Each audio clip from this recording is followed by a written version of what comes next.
Real estate రంగంలో 36 సంవత్సరాల అనుభవం కలిగిన ఎన్ఎస్ఆర్ డెవలపర్స్ వారి భోగి శుభాకాంక్షలు. మీ నల్లమల్లి శ్రీనివాసరావు.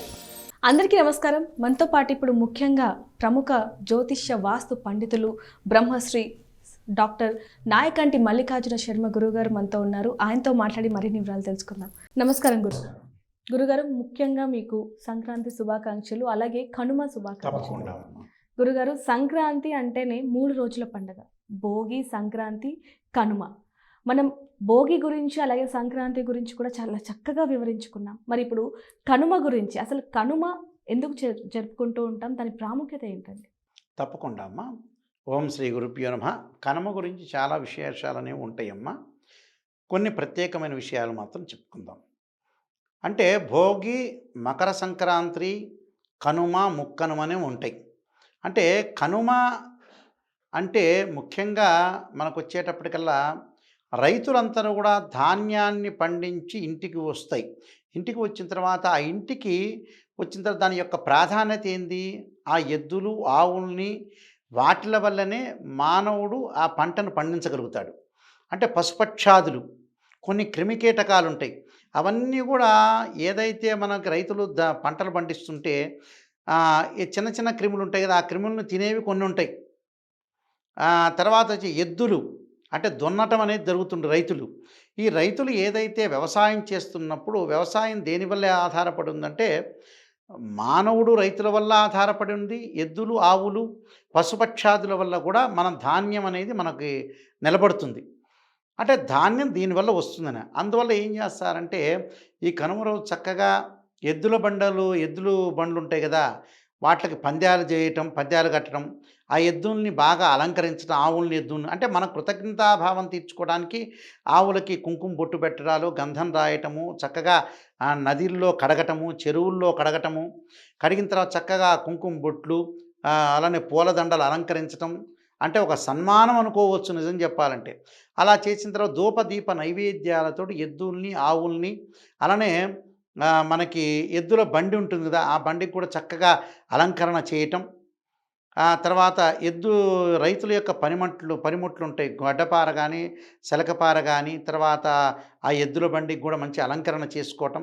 ట్రాక్టర్లు ఉంటాయి, ట్రాక్టర్లు కూడా ఇప్పుడు అవసరమైంది కదా, ఆ ట్రాక్టర్లు కూడా చక్కగా గంధం ఇవన్నీ రాయటం, పూల అలంకరణ చేయటం, ఇవన్నీ కూడా పనిముట్లన్నిటికి కూడా అలంకరణ చేయటం వల్ల ఆ ఎద్దులు, జంతువులు అందరికీ కూడా ఒకవైపేమో భోగి రోజున మనం దేవతల యొక్క అనుగ్రహము, అలానే మకర సంక్రమణం పితృదేవతల యొక్క అనుగ్రహము.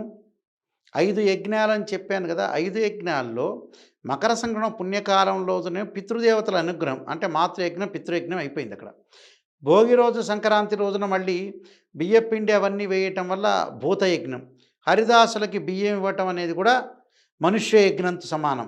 ఈ రైతులందరూ కూడా వచ్చి వ్యవసాయం అంతా కూడా పంటలన్నీ తీసుకొచ్చి కొన్ని పదార్థాలను బ్రాహ్మణులకి, వేద పండితులకి ఇవ్వటం కూడా అది బ్రహ్మయజ్ఞం, బ్రాహ్మణ యజ్ఞం అంటారు. అలానే కనుమ రోజు మరి భూతయజ్ఞం మళ్ళీ చేస్తారు. భూతయజ్ఞం అంటే ఆవులకి తినిపించటాలు, అలంకరణ చేయటం, వాటి యొక్క కృతజ్ఞతాభావాన్ని తీర్చుకోవటానికి కనుమ రోజున చక్కగా కొంతమంది ముక్కనుమ రోజున కూడా ఎద్దుల పందాలు పెట్టడం, ఎద్దులను అలంకరించటం, అలానే ఎద్దులకి, ఆవులకి కృతజ్ఞతాభావం తీర్చుకోవడానికి కొన్ని ఆహార పదార్థాలు తయారు చేసుకుని ఆహార పదార్థాలు ఇవ్వటం, ఇలాంటివన్నీ కూడా జరిగిన రోజున కనుమ అంటారు.